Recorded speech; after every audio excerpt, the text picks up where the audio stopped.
soutenabilité budgétaire de nos investissements structurants, la rentabilité économique, mais aussi l'impact sur l'emploi et la transition démographique qui constitue un grand fléau aujourd'hui pour nos économies. Et dans un monde qui est confronté à des défis multiples, M. Ndiaye nous rappelle qu'il n'y a pas d'autre moyen d'accélérer la marche vers l'atteinte de l'émergence, vers l'émergence et l'atteinte des objectifs du développement durable, 17 objectifs pour autant, et nous guider vers un avenir plus durable et inclusif que de développer le chemin de fer. C'est aussi simple. Chacun, dans son coin, peut s'asseoir et lier le chemin de fer à un secteur d'activité. Je pense que M. Sambou peut bien me témoigner. Et bien plus qu'une infrastructure, je dois dire que le chemin de fer est un moteur de développement, tout simplement, qui impacte chaque aspect de notre vie économique. Ceux qui veulent faire du théâtre, ceux qui veulent faire de la musique, ceux qui veulent jouer au football, ceux qui veulent aller apprendre, ceux qui veulent se soigner, ceux qui veulent acheter, vendre, produire.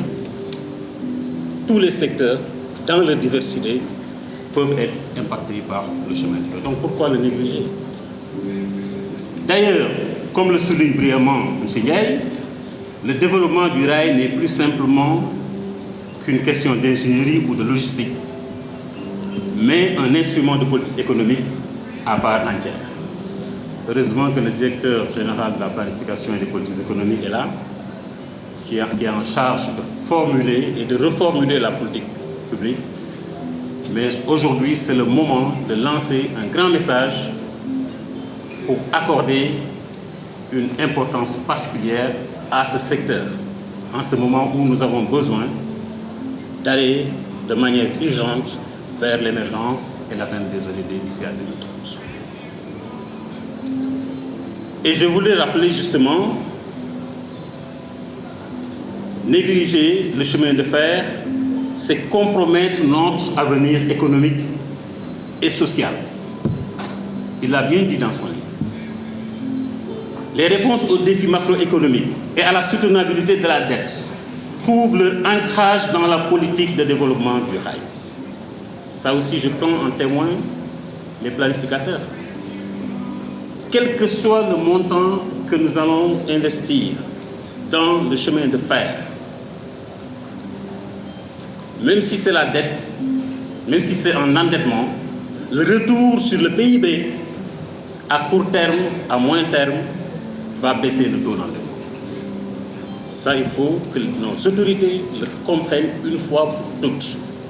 S'endetter pour construire les rails n'en est pas un endettement majeur. Ça, il faut qu'ils le comprennent.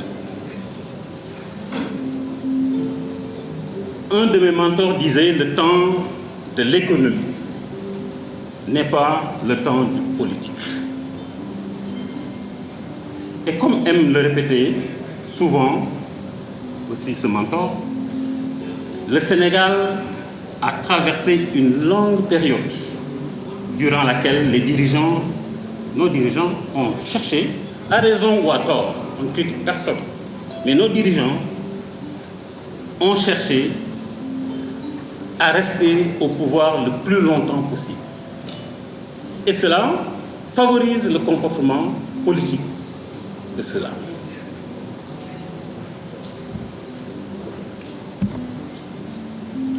Et le Sénégal a besoin aujourd'hui de jeunes comme vous, M. Ndiaye.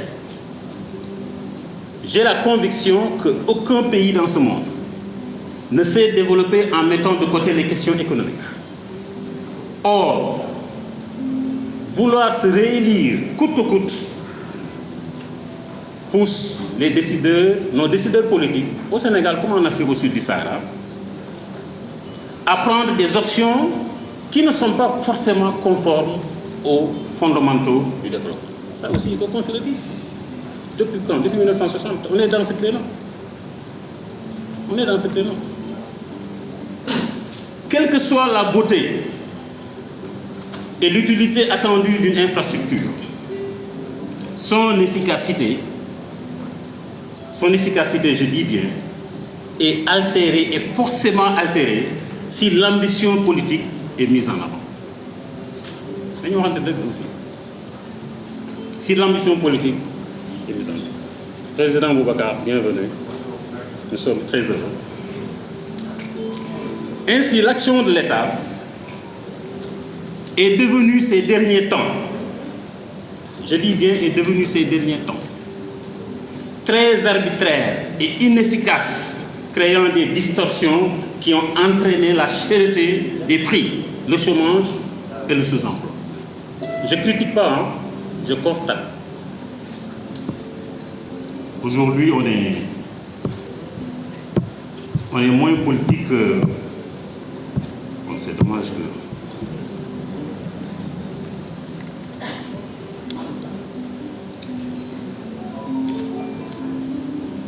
En revenant donc à la question lancinante de la baisse des prix qui occupe aujourd'hui les débats, nous continuerons à tergiverser tant que les problèmes de production ne seront pas résolus. Et on n'est même pas en voie de les résoudre si on ne fait pas de chemin de fer, si on ne fait pas de l'aménagement du territoire et de la mise en place des infrastructures. Mais c'est aussi simple, c'est une question d'offre et de demande. L'offre est là, n'est pas là, on ne produit pas, on ne fait pas de l'agriculture, on ne fait pas de l'industrie, le commerce ne se développe pas. Aucune activité productive aujourd'hui, l'économie n'est pas productive, la productivité est complètement à terre. Les entreprises ne sont pas compétitives. Comment on peut produire aujourd'hui face à cette demande qui croît? Et cette demande aussi, elle croît. C'est une consommation qui est basée sur le croît démographique. Et il y a les transferts des immigrés qui constituent un filet financier qui leur permet de consommer. Si la demande est là, l'offre n'est pas là, les prix grimpent. Aucune autorité ne pourra baisser ici les prix si ce n'est par la booster la production de ces secteurs. Ça aussi, et j'ose aujourd'hui dire, comme je l'ai dit tout à l'heure, s'endetter pour la construction d'un chemin de fer avec des équipements logistiques pour le stockage et la transformation baisse les taux d'endettement. Forcément. Quand la malgouvernance nous prend, nous ne pouvons pas savoir ce que nous ignorons. L'angle mort économique, comme il le dit, c'est lorsque nous ne nous rendons pas compte des phénomènes économiques. C'est là-bas où se trouve le véritable angle mort économique. Nous ne réalisons pas qu'en récupérant les 2400 hectares de Mbourkat, il y aurait de quoi relancer la SNHLM et tout le secteur des BTP. Les universités de Thiès et de Bombay y trouveraient des débouchés pour les capacités formées dans toutes les filières liées directement ou indirectement à ce secteur. Tout le monde sait que le bâtiment a le degré de motricité le plus élevé. Et je ne vous apprends rien. Il suffit de l'encadrer avec le respect strict des normes pour déverrouiller l'économie. Le développement d'une nouvelle ville à Thiès, l'extension du terre, la connexion de Tambacounda, Kédougou, Kolda et Matam suffirait largement pour faire l'émergence en 2035.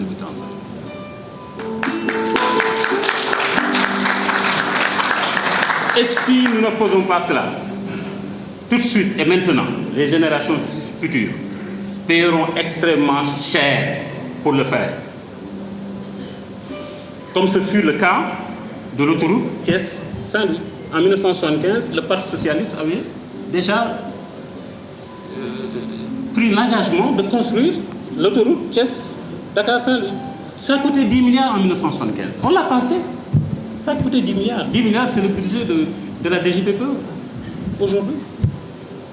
Et il est évident que, même à l'époque, si une planification l'aurait prévu, on aurait au moins dégagé les emprises et 50 ans après, pour faire cette route-là, ça ne coûterait pas 600-700 milliards. Il faut qu'on se dise quand même que les infrastructures et la planification constituent des outils, c'est un besoin social et d'efficacité de la dépense publique qu'il ne faut pas ignorer. Donc, pour dire, la gestion efficace de la dépense publique n'a jamais été au cœur de nos préoccupations, malheureusement. De 1960 à nos jours, les analyses ont montré que chaque fois qu'une demande est ordonnée, qu'une dépense est ordonnée, du haut du centre pétavin, moins de 30% arrivent aux bénéficiaires. Et la politique de maintien au pouvoir nous a complètement anéantis. Pourtant, l'administration a développé des outils et instruments avec des procédés et techniques avérés. Le directeur de la planification, il est là, il peut me témoigner. Avérés, permettant de faire les meilleurs choix en matière d'aide à la décision et même en matière d'exécution des dépenses. Donc, comme M. Ndiaye, nous avons longtemps réfléchi et mis en place des mécanismes pour sélectionner les projets et les programmes en fonction de leur rentabilité économique. Et tout cela est ignoré malheureusement dans l'urgence de se faire réélire. Je reviendrai peut-être prochainement sur le train express régional. C'était le cas. Ça nous a tellement créé des problèmes au niveau de la direction de la planification et des politiques économiques. Parce qu'en soi, le terre, infrastructure, terre et reste terre n'est pas bon. C'est dans un paquet de projets qu'il faut mettre le terre. C'est le terre et la route. C'est le terre et l'aéroport. C'est le terre avec Dakar Medical City. C'est le terre avec le développement des universités. C'est le terre avec énormément de choses. C'est ça qui nous donne la rentabilité du terre. Mais aujourd'hui, on ne peut pas s'arrêter, construire une infrastructure qui a en face d'elle une ville qui est inanimée. L'infrastructure, le stade Abdoulaye Wade nous a coûté 154 milliards. Ensuite, c'est construit, c'est fermé. À quoi ça sert? On n'a pas besoin d'infrastructure, on a besoin de l'animation de l'infrastructure. Des effets qui sont entraînés par cette infrastructure, mais pas du tout l'infrastructure. Il faut que nos dirigeants, enfin, se mettent cela dans la tête. Bon, je risque de parler longtemps quand il s'agit du chemin de fer et de l'économie. Je vais essayer de m'arrêter. Mais ce secteur du chemin de fer est devenu un secteur de prédilection pour moi. Et il commence à me ravir de la statistique et de la planification. Et en arrivant à la tête du ministère en charge, j'ai compris que l'État doit se doter d'une loi. Une loi qui oblige les projets et les programmes à se prémunir d'un visa de ce secteur, comme cela se fait avec l'aménagement du territoire. Et pourquoi ne pas alors lier aujourd'hui l'aménagement du territoire, les routes, les rails, la gestion du domaine, pour bâtir une véritable politique économique? C'est extrêmement lié. Aujourd'hui, tous ces secteurs devraient être au niveau du ministère de l'économie, avec un bon ministre de l'économie qui fait une politique économique qui prendrait en charge toutes les questions qui ont été évoquées à ce niveau. Donc je pense que c'est dommage qu'on n'a pas suffisamment de temps et je suis déjà très bavard sur ce point. Donc je voudrais saluer une fois encore de plus l'œuvre remarquable de M. Seydina Ndiaye et exprimer ma gratitude pour son engagement envers le Sénégal et Guinguinéo, qui est notre ville natale. Puissons-nous tous, en tant que citoyens et décideurs, prendre exemple sur son travail et redoubler d'efforts pour faire du chemin de fer sénégalais non seulement une réalité, mais également un symbole de progrès et de prospérité pour les générations à venir. À l'étranger, on vous a invité à une émission et c'était très serré, mais vous avez quand même tenu à y aller parce que vous avez tenu parole, vous avez déjà donné votre parole, il fallait la tenir. Et quand vous êtes allé, vous avez partagé cette émission-là avec justement, vous l'avez appelé un jeune très très brillant et vous vous étiez promis que dès que l'opportunité se présente, vous alliez l'amener à vos côtés pour qu'il puisse travailler avec vous. Et quand vous étiez donc en charge de tout ce qui est chemin de fer et le réseau ferroviaire, vous l'avez appelé à vos côtés comme conseiller technique. Donc vraiment, merci infiniment pour votre générosité. Ça prouve que vous êtes quelqu'un de très très généreux sur qui le Sénégal peut compter. Responsable de master. Voilà, donc je tiens d'abord à remercier Seydina pour cette marque de considération. vraiment, je tiens au départ à lui adresser mes vibrantes félicitations pour le travail qui a été déjà fait. Je suis déjà là en tant qu'universitaire, chercheur, et d'emblée, je tiens donc à tout simplement vous dire que cet ouvrage vraiment regorge de tout le mérite scientifique requis dans un travail de recherche. J'ai pu le lire, j'y reviendrai tout à l'heure. Mais je tiens d'abord à faire quelques, c'est pas sauts spirituels, comme je l'ai promis. D'abord, le chemin de fer. Quand j'ai vu le titre du livre, je ne savais pas de quoi il s'agissait. J'ai vu angle mode économique. Parce que généralement, quand on nous invite dans des présentations d'ouvrages, vérifions d'abord la qualité scientifique du document.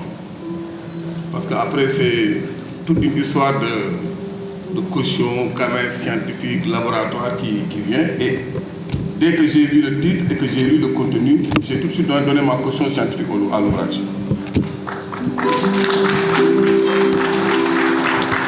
Deuxièmement, je tiens également à vous dire que rien ne peut arrêter le projet scientifique de Dieu. Pourquoi je dis ça? Parce que figurez-vous qu'en 1642, quand on mettait Galilée en inquisition et qu'on l'exécutait et qu'il agonisait, naissait en même temps Newton, dans deux zones différentes. Pour vous dire que ce que Galilée avait dit, Newton a dit pire pour continuer le projet scientifique qui a été initié par Dieu.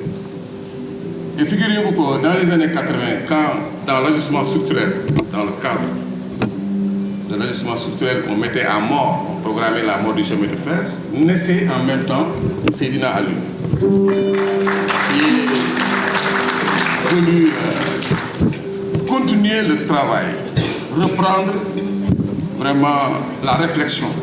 Parce que la lecture de l'ouvrage vous permettra de comprendre, parce qu'on m'a donné donc la lourde tâche de faire le résumé, je vais dire ce que je peux. Si vous ne m'arrêtez pas, je ne m'arrêterai pas, parce qu'il y a beaucoup de choses à dire. C'est un must, vraiment, c'est comme qui dit Yo Bugis Yaramonen.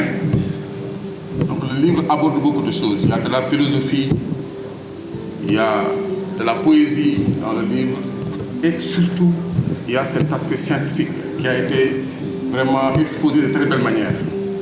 Et généralement, dans les travaux scientifiques, nous vérifions trois choses quand on encadre, par exemple, une thèse de doctorat. Il faut même faire une mise au point, il faut faire une revue de littérature, et il faut donc faire un travail de terrain et présenter des résultats. Et figurez-vous que cet ouvrage est structuré en trois parties. Vous avez d'abord une mise au point par rapport donc à un secteur qui a agonisé et dont la Renaissance a avorté, donc finalement ajourné, comme l'auteur l'a bien dit au départ. Finalement, le malade chemin de fer n'est pas allé en réanimation. Finalement, sa Renaissance a été ajournée. Et quand on lit l'ouvrage, on le comprend très bien. Troisièmement, c'est que quand on parle de chemin de fer, moi ça m'intéresse tout particulièrement. Dans chaque ouvrage que j'ai publié, j'ai abordé la question du chemin de fer. Pourquoi? Parce qu'il y a quelque chose de spirituel dans le chemin de fer. Il y a une sourate dans le Coran qui s'appelle Al-Hadid. C'est le fer. Et quand vous lisez au départ, d'ailleurs, il y a la citation de Mohamed Abdelaziz Dabakh, quand les cheminots sont partis de voir en 1996, le docteur en a bien parlé, et qu'il avait dit que lui, en substance, il ne participerait jamais à ce qui va mettre à terre le chemin de fer. Donc il y a quelque chose de spirituel.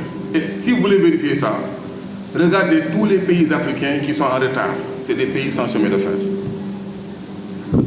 L'auteur nous montre dans ce ouvrage donc que le chemin de fer est finalement ce squelette, je ne sais pas si je m'exprime bien, sur laquelle va, ou bien un squelette sur lequel va se greffer toute la matière d'une économie forte et dynamique.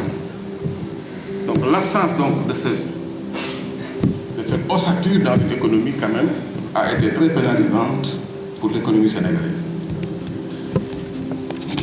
Quatrièmement, c'est que en lisant cet ouvrage, je le recommande déjà à tout le monde de l'acheter et de le lire. Et je suis sûr que cet ouvrage-là va être acheté par les bibliothèques de l'université parce que ça contient, la problématique a été bien abordée, même s'il n'y a pas de bibliographie. Je pense que c'est un ouvrage qui pourrait être donc mis en rayon dans les universités. C'est la scientificité de la démarche. J'ai bien aimé la manière dont l'auteur, par exemple, a abordé la question du TR. Parce que nous, universitaires, on y va un peu trop. Il y en a d'autres dont le raisonnement n'est pas complet. Et lui, il est venu dans un style d'équilibre qui, même si à la fin, il critique la manière dont le TR a été abordé du point de vue opérationnel, même si le président Macky Sall qui avait initié ce TR lit ce qu'il a dit, il ne va pas se fâcher. Et quelqu'un qui est contre même le TR, comme nous l'avons toujours dit, en termes d'arbitrage et de calcul, tous nous avons dit que, effectivement, les 1500 milliards, 1000 milliards plus intérêts, accordés, consacrés au TR, plus de 403 milliards ayant servi au BRT, nous savons tous, en tant qu'économistes, en termes d'arbitrage, ça aurait pu permettre d'aller plus loin dans la réhabilitation du chemin de fer, comme il l'a bien exposé au départ, avec la stratégie de revitalisation du rail au Sénégal. Je pense que ça aussi, c'est avec beaucoup de dextérité et de courage que le top iranien, pour avoir travaillé sur ça et avoir été au contact des chiffres, au contact des affaires avec le ministre Mayassi. Je pense que donc ça a été très courageux d'aborder comme ça le TR, d'une manière que le scientifique pourra apprécier à juste valeur, et même celui qui a initié ça ne sera pas fâché de la manière dont l'auteur a abordé la question.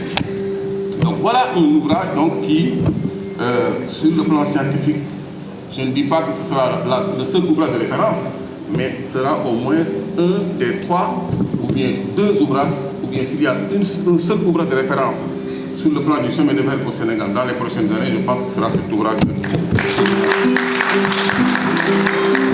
Et quand je dis ça, je le dis avec la caution scientifique.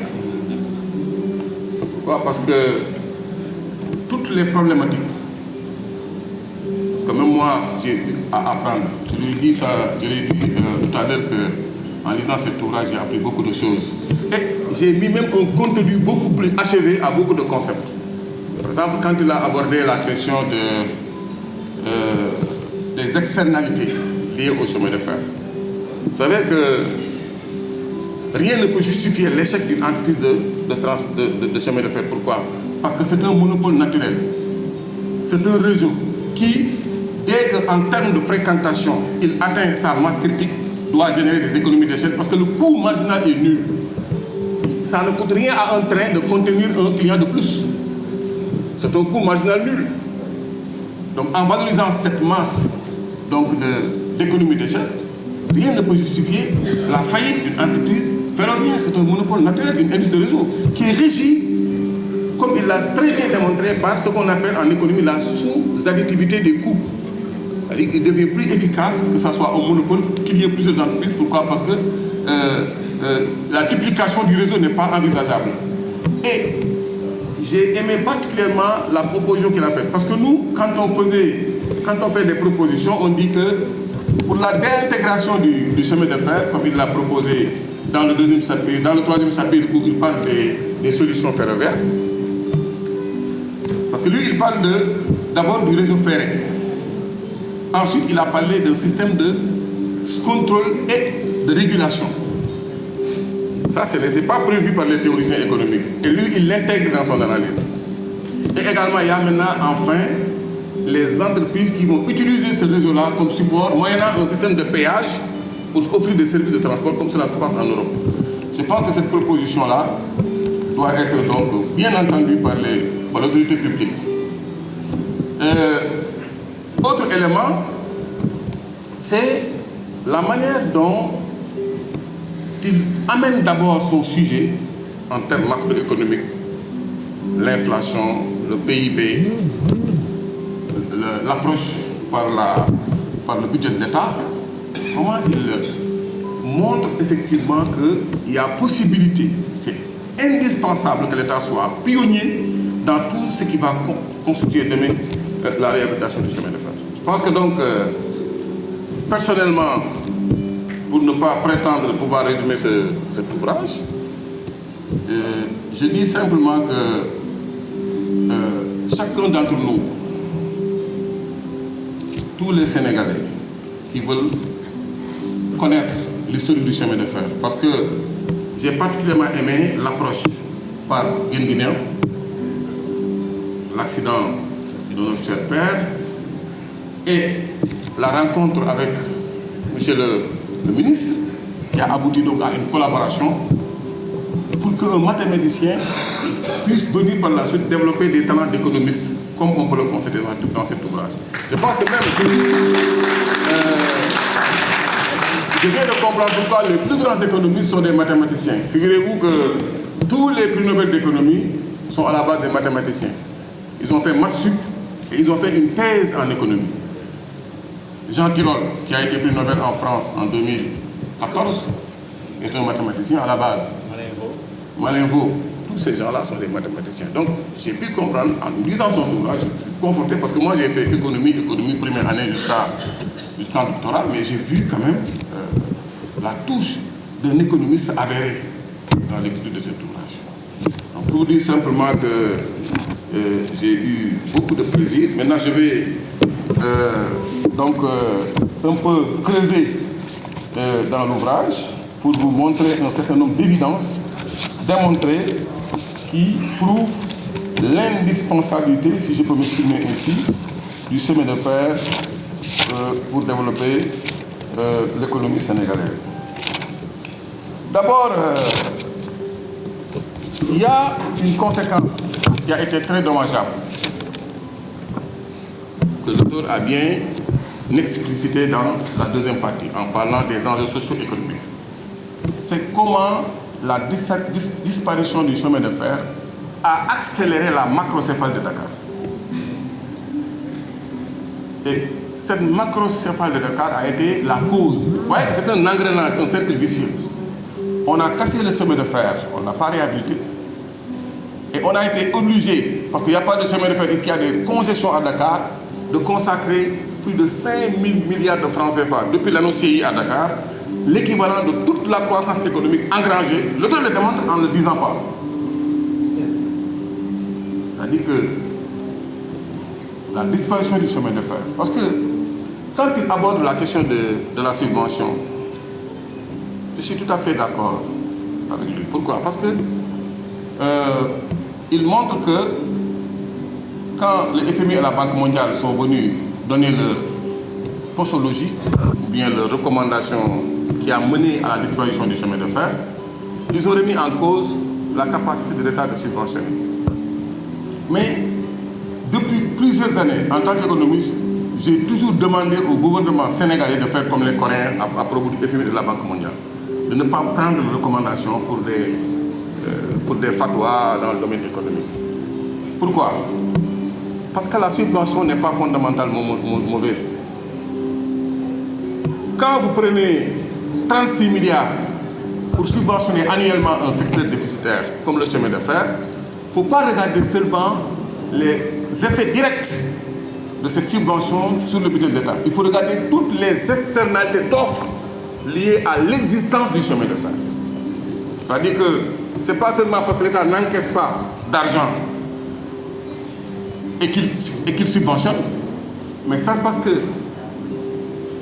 il faut réfléchir en termes de chemin de fer, absence de chemin de fer. Si le chemin de fer est absent, il y a ce qu'on appelle des effets tunnels. Importants, des effets tunnels. Toutes les activités qui disparaissent et qui étaient liées au chemin de fer. Et si vous quantifiez toutes ces activités qui disparaissent là, tous les revenus générés, tout ce que cela peut servir pour apaiser la pauvreté, pour diminuer la pauvreté, vous le comparez à ce que l'État perd en termes de subvention, vous voyez tout de suite que ça vaut la peine de subventionner certains secteurs comme le chemin de fer. Il ne fallait surtout pas. Et l'auteur vraiment a vraiment bien développé cela. Maintenant, comme il me reste 1 minute, je vais finir avec une note importante qui m'a beaucoup frappé.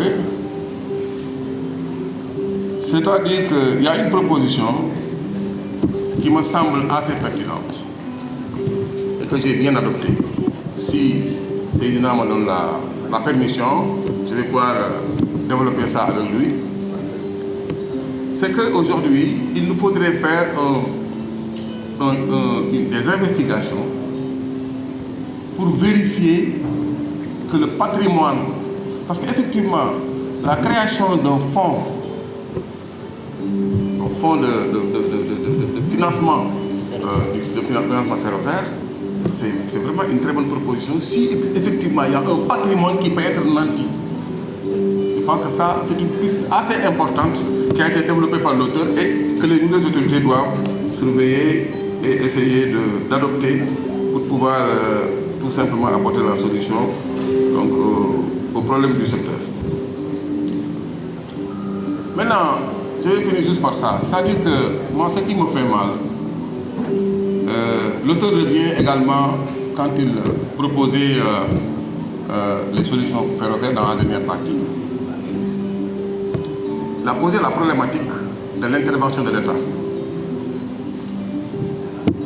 Bon, tout dernièrement, à partir des années 2005, 2006, 2007, après plusieurs années de démantèlement, privatisation, aux États-Unis, ATT a été démantelé, privatisé, il y a eu des guerres théoriques qui ont été... En Angleterre également, il y a eu démantèlement des télécoms, du chemin de fer dans les années 70, 80. En Afrique, ils sont venus en Afrique, ils ont démantelé pour proposer les mêmes recommandations. J'ai bien aimé quand Céline a dit que un modèle de développement ferroviaire n'est pas vraiment un modèle universel à adopter par chaque État. Il y a des réalités qui concernent chaque pays. Et ce que je veux dire, c'est que on a proposé le démantèlement, la privatisation partout dans le monde. Ça a marché ici, ça n'a pas marché là-bas. Et à chaque fois, on a dit que l'État était le mauvais gestionnaire. Et tout récemment, dans les 20 dernières années, des études théoriques sont venues montrer que, en termes d'effet de levier, l'État pouvait être meilleur gestionnaire que le secteur privé. Pourquoi aujourd'hui, on se cantonne à dire que les États ne peuvent pas gérer d'entreprise, il faut tout simplement faire intervenir le privé? Je pense que cette question-là a été bien posée dans l'ouvrage. Il faudra creuser cette question-là. Pourquoi? Parce que, effectivement, je continue à le dire, les 1500 milliards consacrés au BRT, aux terres, durant ces 10 dernières années, auraient pu servir à aller plus loin dans la réhabilitation du chemin de fer. Parce que la réhabilitation du chemin de fer est synonyme de naissance de villes émergentes qui auraient pu retenir une bonne partie de ces populations-là qui ont créé les congestions à Dakar. Je pense qu'aujourd'hui, il y a un sacrifice à faire pour arrêter tout et essayer de réhabiliter le chemin de fer comme l'auteur le propose. Voilà, pour ne pas être trop long.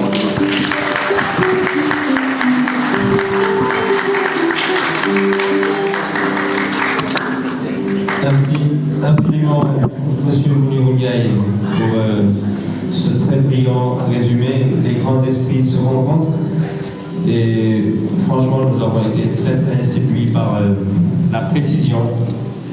Donc, merci infiniment de votre disponibilité également. Donc, à présent, la parole à la star du jour. Je pense sincèrement que c'est l'un des plus grands intellectuels de l'Afrique. Je le pense sincèrement. Et donc, nous passons la parole à M. Seydina Ali Ndiaye.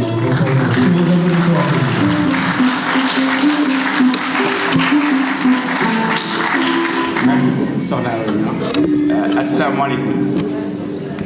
maa ngi leen di nuyu ku nekk sa tur ak sa sant di sant yàlla di gërëm yàlla aussi di leen sant bu baax ci teewaay bi ngeen def tey wuyu suñu. Donc je voudrais commencer mon discours. J'ai prévu un discours que je vais essayer de tenir, mais je vais aussi essayer de parler avec le cœur, parce que je suis très ému de voir toutes ces belles personnalités, ses parents, ses amis, ses frères, ses sœurs, qui sont venus aujourd'hui répondre à l'appel de la dédicace de cet ouvrage. Donc je voudrais d'abord commencer par remercier bien sûr M. Mayacine Camara, mon ministre, le préfacier, un brillant intellectuel. Et je souhaiterais, que tout le monde l'applaudisse très très fort. Parce que c'est vraiment quelqu'un, comme il l'a raconté dans la préface qu'il a bien voulu rédiger, on s'est rencontrés sur un plateau de télévision. À la base, ça devait être un combat de coq. Il rentrait du groupe consultatif de Paris avec 9 000 milliards, je pense, dans la besace du PSE. Et l'animateur avait décidé d'organiser un débat entre guillemets, un jeune économiste un peu qui va le fatiguer et lui-même. Et il a accepté qu'on ait ce débat-là qui a été très, très, très fructueux. Et à la suite de ça, bien sûr, quand il a été nommé, le jour même de sa nomination, il m'a appelé au téléphone pour me dire « Seydina, je te prie de venir travailler à mes côtés comme conseiller technique numéro 1. » Donc, Mayacine, merci. Voilà. Donc, autorité, chères autorités, chacun a ses grades, titres et qualités, tout protocole convenu. Mesdames et messieurs, chers amis, chers parents, chers collègues, chères connaissances. Dans une nuit tragique du mois de mai 1992, il est 21h passées quand une voiture engage un virage tordant à la sortie de Fatick venant de Dakar sur la route nationale numéro 1. Soudain, au milieu de la concavité du quart de tour envisagé, un choc se produit. Le bruit d'un violent accident de la route. Du bord de la route, justement, jonche l'éclat des morceaux de pare-brise se fracassant sur la tête du conducteur. Dans l'air se diffuse un panache de fumée.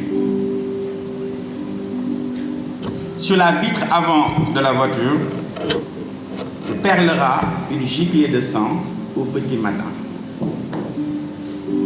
S'ensuit bien sûr l'arrivée des secours, l'admission au service d'urgence d'un centre hospitalier à Dakar, des visites de parents affligés, secoués par la triste nouvelle, des regards, un silence pendant de longs jours. Arrive enfin la sentence divine, la mort. L'angle mort économique, le livre que vous tenez dans les bras, il vient de l'amour et de l'affection qu'un fils qui n'a pas connu son père lui porte.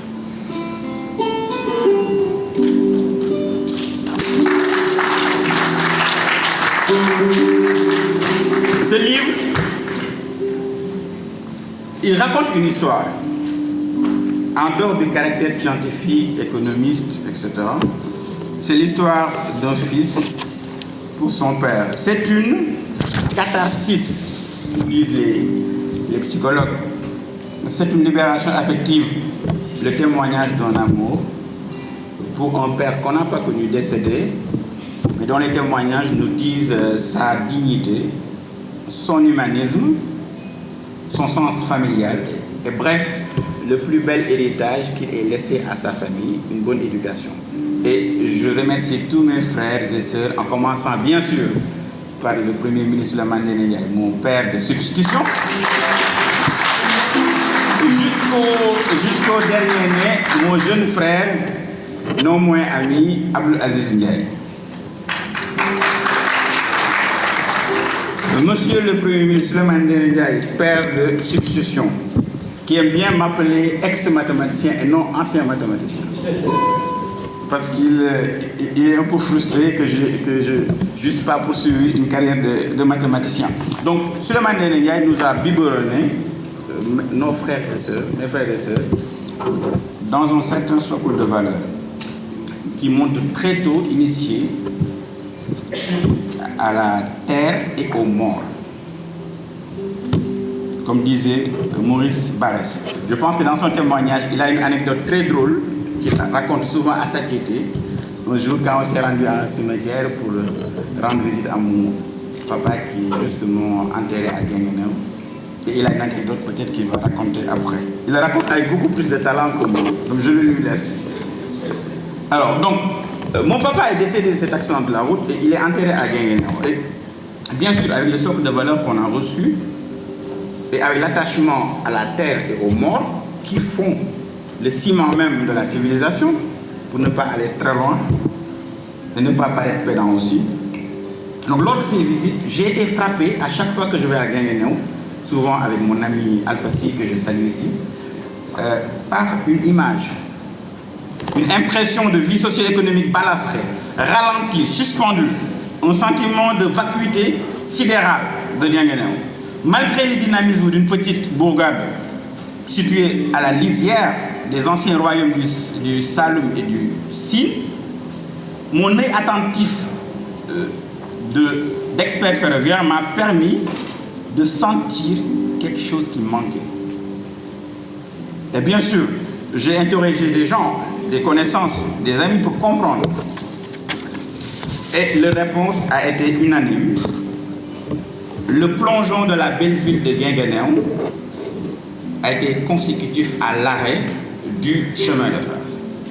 Et en bon intellectuel, ça a été un déclic pour justement enquêter sur l'histoire du chemin de fer. Et c'est ça qui a été l'objet de ce livre. Mesdames et messieurs, j'ai voulu comprendre et j'ai enquêté pendant 4 ans sur le déclin ferroviaire, sur cet incroyable échec industriel. Je reviendrai après avec des chiffres sur la mise à mort d'un secteur industriel essentiel à l'économie et à la vie sociale. Depuis les premières pioches du Dakar-Niger en 1880 jusqu'au récent projet du train express régional. J'ai récupéré des informations, j'ai consulté des archives, j'ai interrogé des histoires, des témoins de l'histoire, des mémoires vives de cette belle épopée, des cheminots talentueux à qui je veux tous rendre hommage. Depuis Aïnina Fall, avec la grève des cheminots, à tous les brillants ingénieurs ferroviaires qui m'ont tous ouvert leurs mémoires et leurs archives. Et je veux saluer ici, en leur présence, M. Joseph Gadibel Sambou, brillant esprit et généreux âme. Donc, la première partie du livre traite de cette histoire-là. Et je la commence par l'anecdote qui a été racontée par un chambellan de Mam Abdul Aziz Dabakh Mali. Parce qu'en 1996, sous les coups de boutoir des bailleurs de fonds, il y avait une conditionnalité de 36 milliards que ces 10 bailleurs de fonds avaient imposé à l'État, pour avoir justement ces 36 milliards à l'État du Sénégal, d'arrêter le trafic ferroviaire puisqu'il était devenu trop lourd et la subvention ne permettait pas de couvrir les charges. Et c'était à l'image de l'autre grande régie financière, l'ONCAD, que les plus anciens ici connaissent, et qui ont été vraiment les deux mamelles de l'économie qui ont périclité et qui ont valu au Sénégal, malheureusement, la période d'ajustement structurel. Alors, cette anecdote-là m'a été racontée quand les cheminots sont venus voir Seigneur Abdul Aziz Dabakh Malik. Je vais dire ça en wolof. Mam Abdul Aziz Dabakh Malik, nit yàlla bi mais dana leen man de Dabakh saxaar bu Serigne Touba yéeg El Hadji Malick Sy yéeg ci man aw ma fitu arrêté ko.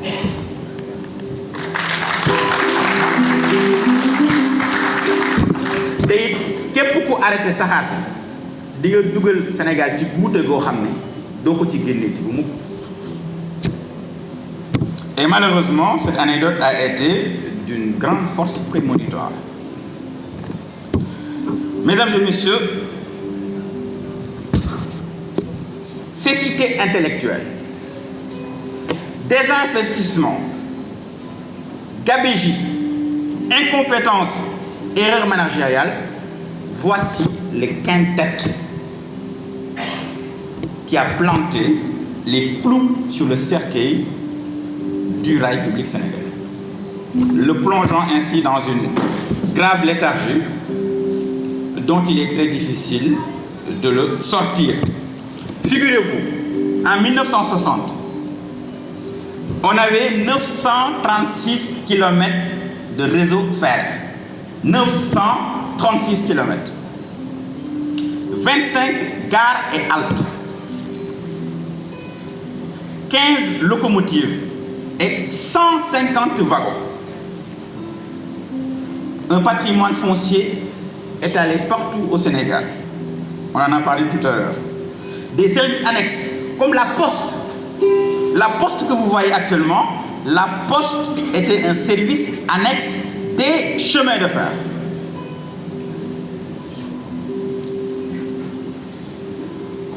Des ateliers de maintenance à Thiès, à Guinguinéo, à Tambacounda complètent ce riche patrimoine ferroviaire qui donnait à l'époque au Sénégal une grande longueur d'avance sur ses voisins africains.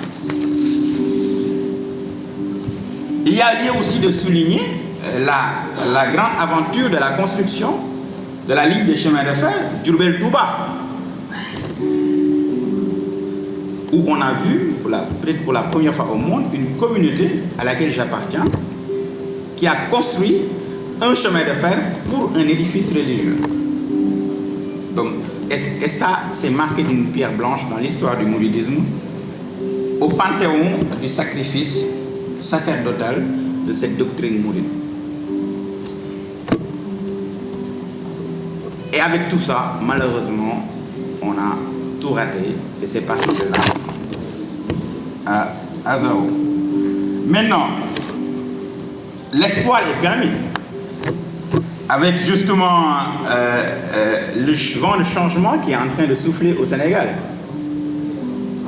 Et ce vent de changement-là, on le magnifie et on a bon espoir que les nouvelles autorités, justement avec les nouvelles autorités, que le chemin de fer va connaître son renouveau. Mais en toute humilité, je tiens à dire, parce qu'on m'a signalé qu'il y aurait apparemment quelques agents des renseignements généraux dans la salle. Mais je les rassure, mes nombreux marabouts disséminés un peu partout, comme Alpha, sauront influencer le compte rendu, n'est-ce pas? Mais je veux dire que tout de suite, ce livre n'est pas un procès pour les régimes passés. Il n'est pas non plus un catalogue de leçons. Je ne cherche pas à donner des leçons.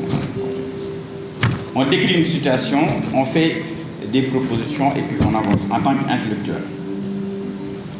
Donc ce n'est pas un condensé de solutions dogmatiques qu'il faudrait faire.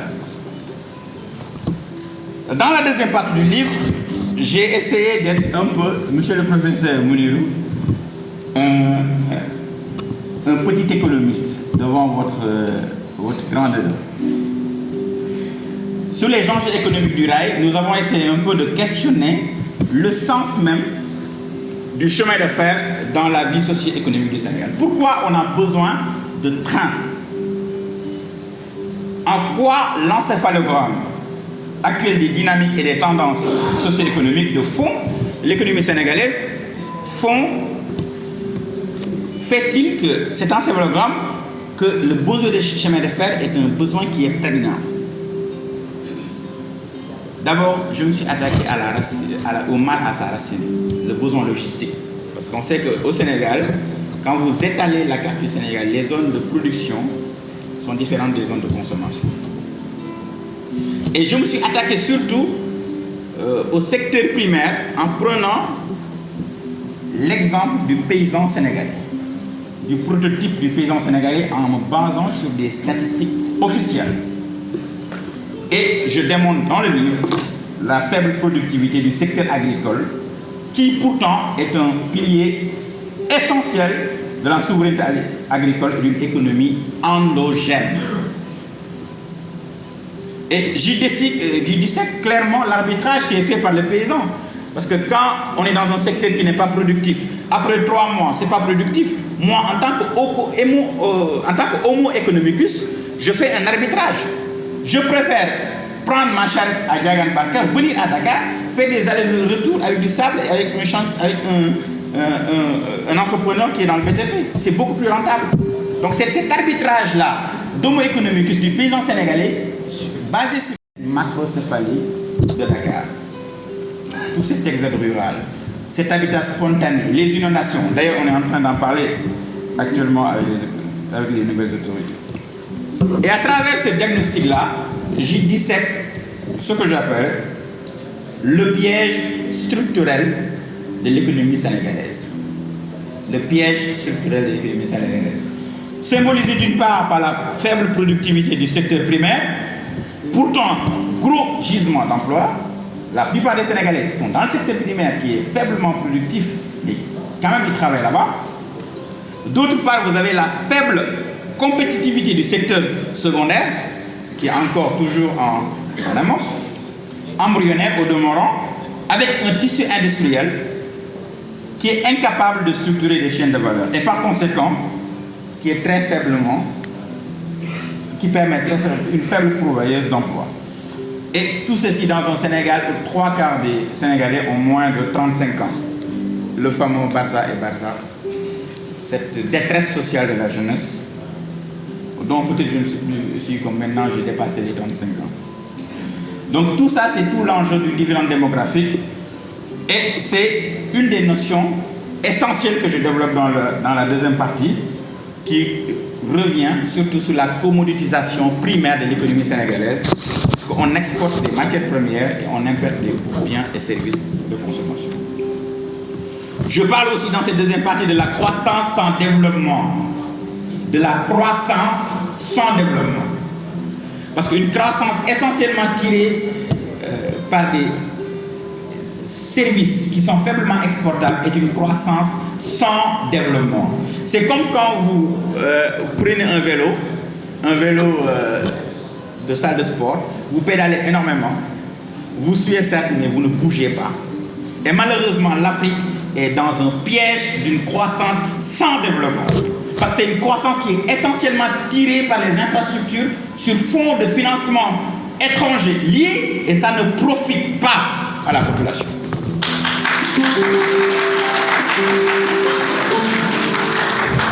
J'aime bien l'expression du président Boubacar Camara que je salue ici. Souvent, il parle de croissance roussitoumbourou. Roussitoumbourou. Voilà, donc cette deuxième partie, on parle entre autres de l'horloge démographique.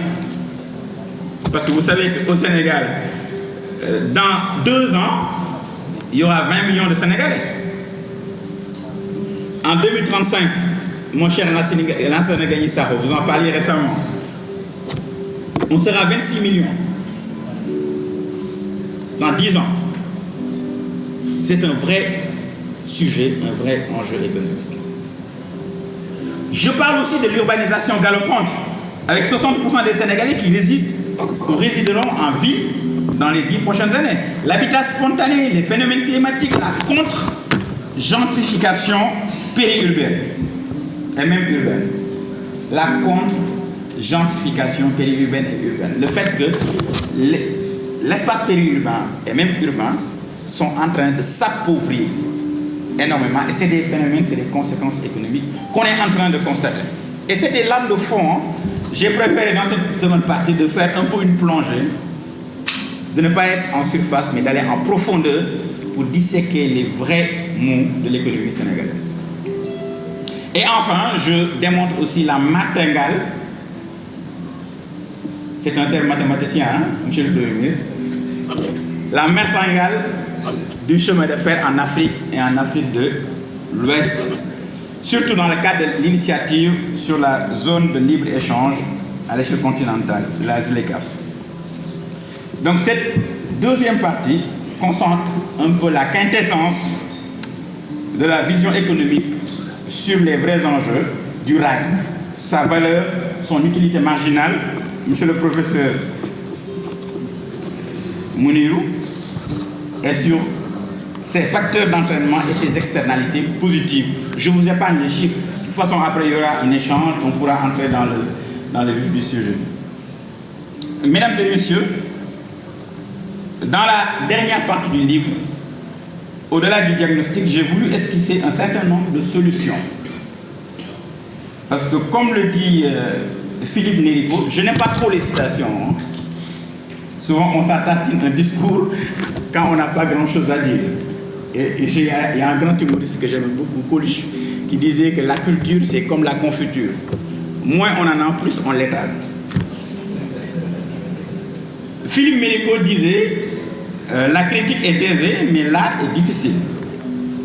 Donc, face à ce constat tristounet d'un effondrement du chemin de fer, face à des enjeux économiques, on a aussi essayé de préconiser certaines solutions qui, je précise, ne sont pas des expédients, ni des solutions dogmatiques ou bien des panacées. Il n'en existe pas. C'est un ensemble de réformes, de projets dans une approche nouvelle qui peut ressusciter ça. D'abord, un nouveau tracé sur les flux démo-économiques. On y reviendra tout à l'heure. De nouvelles lignes qu'il faut développer.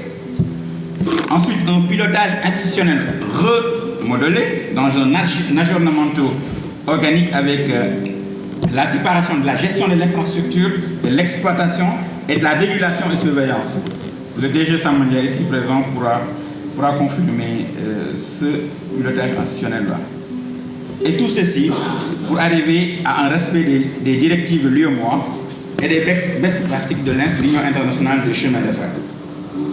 Et enfin, pour cette solution-là, il y a aussi la partie des pistes et des sources de financement qu'on a pu explorer.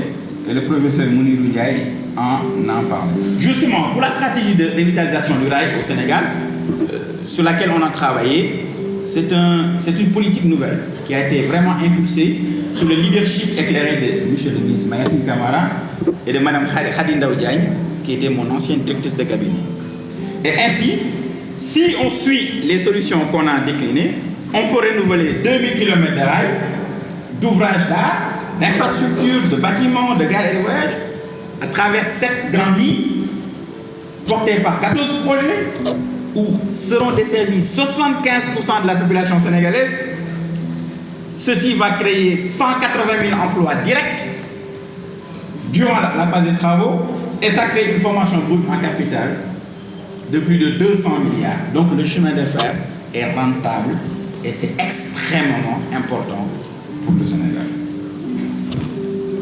Mesdames et messieurs, je vais bientôt finir le speech qui a été peut-être un peu long et ennuyeux.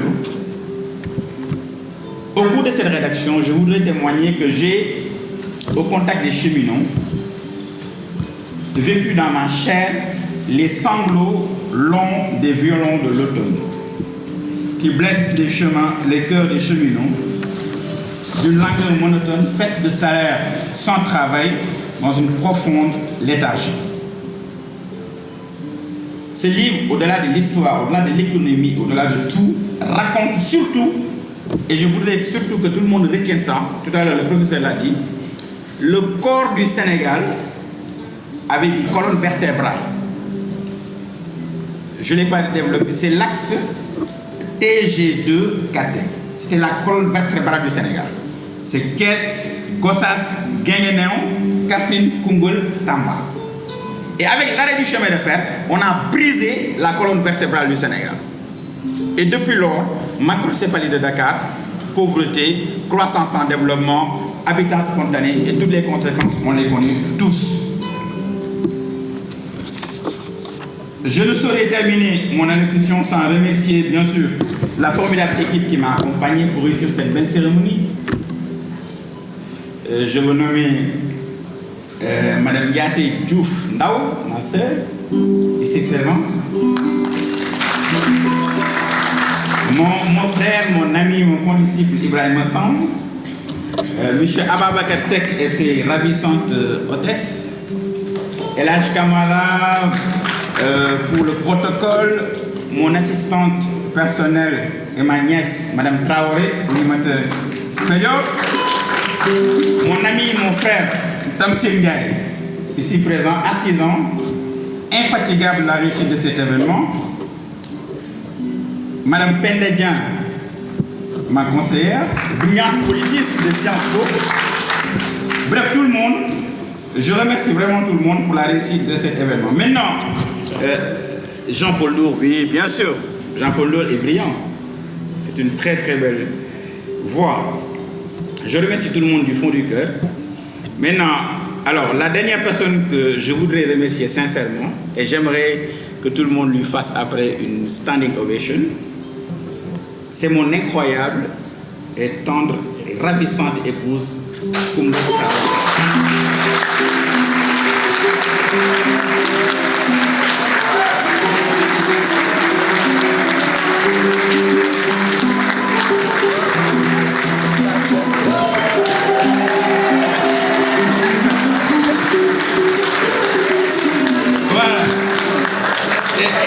Et surtout, je la remercie devant M. le ministre Mayacine Camara, parce que non seulement il m'a embauché, mais il m'a trouvé une femme.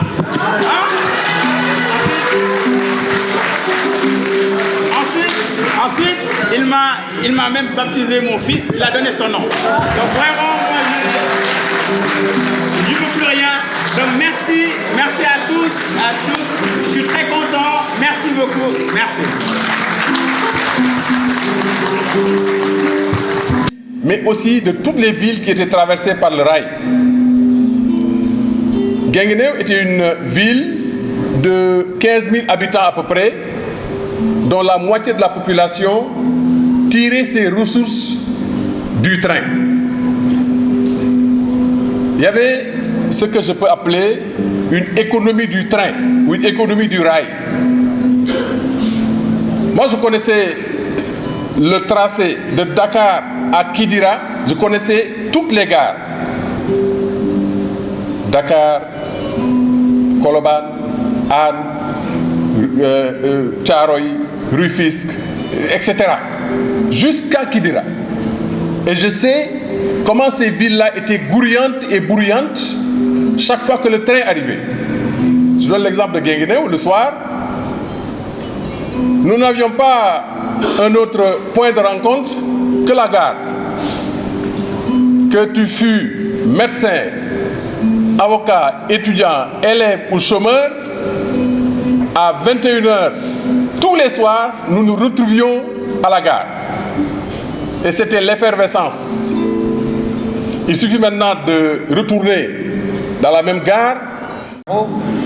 Et on ne prend pas forcément les meilleurs pour changer notre pays. Et je pense que c'est vers ces changements qu'il faudrait qu'on arrive à tourner. Seydina, je pense qu'il faudrait qu'il s'engage un peu plus, qu'il montre ce qu'il sait faire et qu'il ne soit pas sur la touche. Ce n'est pas seulement valable pour Seydina, mais c'est également valable à tous les jeunes qui sont dans ce pays et qui peuvent apporter une pierre à l'édification de notre Sénégal. Merci. Et faudra faire au Sénégal d'importants pas pour que nous ne restions pas dans une zone sans visibilité.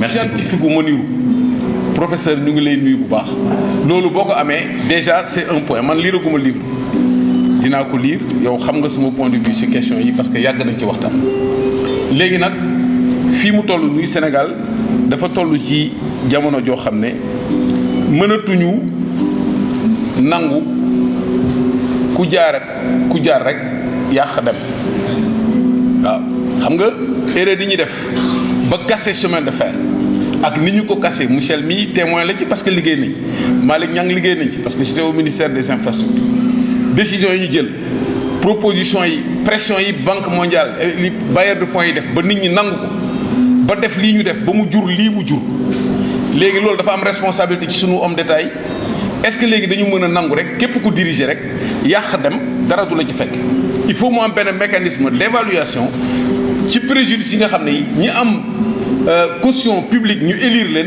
ñu war a dox ñu xam historiquement ce qu'ils ont fait pour nous arriver à cette situation parce que c'est des milliers de milliards qui sont gâchés donc loolu plus jamais ça maintenant il faut corriger maintenant pour corriger nag man gëm naa ne aujourd'hui amatul demi-mesure waaw amatul demi-mesure il faut que ñu xam ban yoon la ñuy jël ñu accepter ko et je pense que aujourd'hui avec les changements que nous avons constatés dans ce pays options yi nga xam ne yi jël nañ ko chacun a sa place dans ce travail là aujourd'hui pour man politique dafa xewi Sénégal on a tellement de retard il y a tellement de gâchis il y a tellement de cadres yoo xam ne partout quelle que soit leur pensée politique war nañu mën a contribuer comme li ko Lansana waxee kon nag je pense que foofu la ñu toll livre bi ça vient à point nommé il faut en être l'avocat il faut nga défendre ce livre il faut nga défendre ce point de vue ce livre bul ci ragal dara bul ci ragal ku la xas bul ci ragal ku àndul ak yow journalistes yi jël ko ñu def ay débat autour mu am ce débat là ñu xam ban option la ñuy jël pour l'intérêt du Sénégal loolu moo taxoon man ma déplacé aussi